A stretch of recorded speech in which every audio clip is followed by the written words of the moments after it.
Hello everyone, welcome back to Shivi studyship. और हम यहाँ पर पढ़ रहे हैं इंडियन पॉलिटी। इंडियन पॉलिटी या आप बोल सकते हैं इंडियन कॉन्स्टिट्यूशन को हम पढ़ रहे हैं, जो एग्जाम में बहुत ही इंपॉर्टेंट है। क्वेश्चन बनते ही बनते हैं यहाँ पे।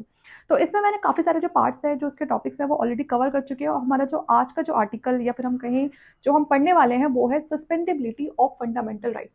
जैसे हमें फंडामेंटल राइट्स मिलते हैं, हम सबको पता है, लेकिन ऐसा नहीं है कि वो हमेशा के लिए मिलते हैं। कभी कभी क्या हो जाता है, ऐसे सर्कमस्टेंसेस बन जाते हैं कि हमें जो हमारे फंडामेंटल राइट है वो छोड़ने पड़ते हैं, या गवर्नमेंट उनको सस्पेंड कर देती है। अब वो किन हालात में होता है, वो आज हम इस लेक्चर में पढ़ेंगे। तो यहाँ पर आपका जो आज का टॉपिक है वो है सस्पेंडेबिलिटी ऑफ फंडामेंटल राइट। अब ऐसी क्या कंडीशन बनती है कि जिसमें हमें जो हमारे फंडामेंटल राइट है उनको क्या कर देते हैं, सस्पेंड कर देते हैं ना। हम नहीं करते हैं, गवर्नमेंट करती है। इसमें देखो होता क्या, प्रेसिडेंट जब ये बोलता है कि नेशनल इमरजेंसी लगेगी हमारे देश में, है ना, कुछ ऐसा हो गया कि जिसकी वजह से ये जो नेशनल इमरजेंसी का जो पूरा जो प्रोसीजर है वो हमें पढ़ने के लिए मिलेगा आर्टिकल 352 में। इसके लिए भी हम अलग से सेपरेट वीडियो बनाएंगे। अभी बस आप इतना ध्यान रखिए कि जब प्रेसिडेंट अनाउंस करते हैं कि नेशनल इमरजेंसी लगने वाली है अंडर आर्टिकल 352, वो किन कंडीशन में लगती है, सबसे पहले तो ये देखेंगे। इसके लिए 3 कंडीशन बन सकती है यहाँ पर। या तो कोई वॉर होने वाली है, ठीक है। दूसरा है एक्सटर्नल एग्रेशन, बाहर से कोई अटैक होने वाला है हमारे देश पर। तीसरा है आर्म रिबेलियन, देश के अंदर ही जो हालात है वो कुछ ऐसे पैदा हो गए हैं कि कुछ दंगे हो सकते हैं। तो यहाँ पर उनको रोकने के लिए नेशनल इमरजेंसी को लगा दिया अंडर आर्टिकल 352। अब इमरजेंसी लग गई है ना, इन तीनों में से जो भी उस समय जो भी सिचुएशन रही होगी। Then the 6 rights under the article 19। Under article 19 हमने क्या पढ़ा था, जिसमें हमने क्या देखा था, जो हमारी फ्रीडम ऑफ स्पीच थी, ठीक है। तो उसमें हमने 6 जो राइट्स थे वो पढ़े थे, जिसमें हमारा मूवमेंट का तो अधिकार था, राइट टू प्रोफेशन, ठीक है ना, बहुत सारी चीजें थी उसमें। तो वो जो 6 थे हमारे आर्टिकल 19, वो क्या हो जाता है, ऑटोमेटिकली वो सस्पेंड हो जाते हैं, ठीक है।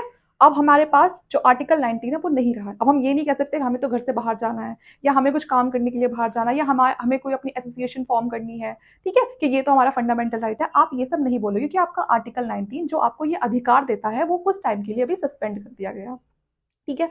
दूसरा पॉइंट है यहाँ पर 44 constitutional amendment 1978, the suspension of article 20 and 21 has been prohibited under any circumstances.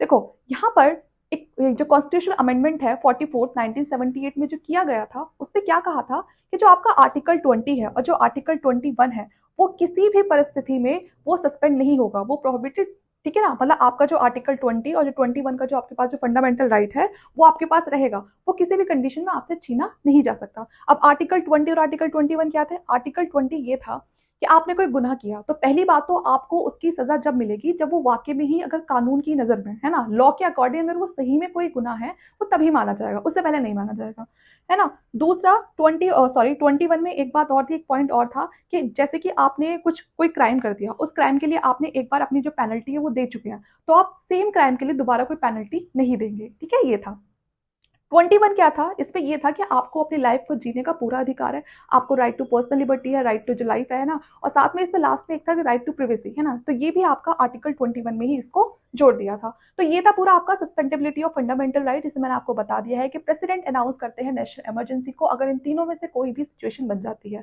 और उस टाइम पर हमारे जो 6 राइट्स होते हैं जो हमें अंडर आर्टिकल 19 मिलते हैं, वो हमारे ऑटोमेटिकली सस्पेंड हो जाते हैं। हम नहीं कह सकते कि आप हमारे घर के बाहर क्यों खड़े हो, अगर कोई मिलिट्री वहां पर तैनात कर दी है हमारी सुरक्षा के लिए, है ना, कि आप तो हम पे नजर रख रहे हो, तो आप ये सारी बातें नहीं बोल सकते। साथ में जो आपका आर्टिकल 20 और जो आर्टिकल 21 है वो आपका किसी भी परिस्थिति में आपसे छीना नहीं जा सकता, ठीक है। तो ये था हमारा आज का पूरा लेक्चर। होपफुली आपको ये बहुत अच्छे से समझ आया होगा, नहीं आया तो आप एक बार इस वीडियो को और देख सकते हैं। और आपको थोड़ा बहुत भी काम का लगे तो प्लीज चैनल को सब्सक्राइब करके जरूर जाना, ना काम का लगे तो मत करना, ठीक है। तो आज के लिए इतना ही। अब हम हमारे नेक्स्ट पार्ट में हमारे दूसरे टॉपिक के साथ मिलते हैं। Thank you.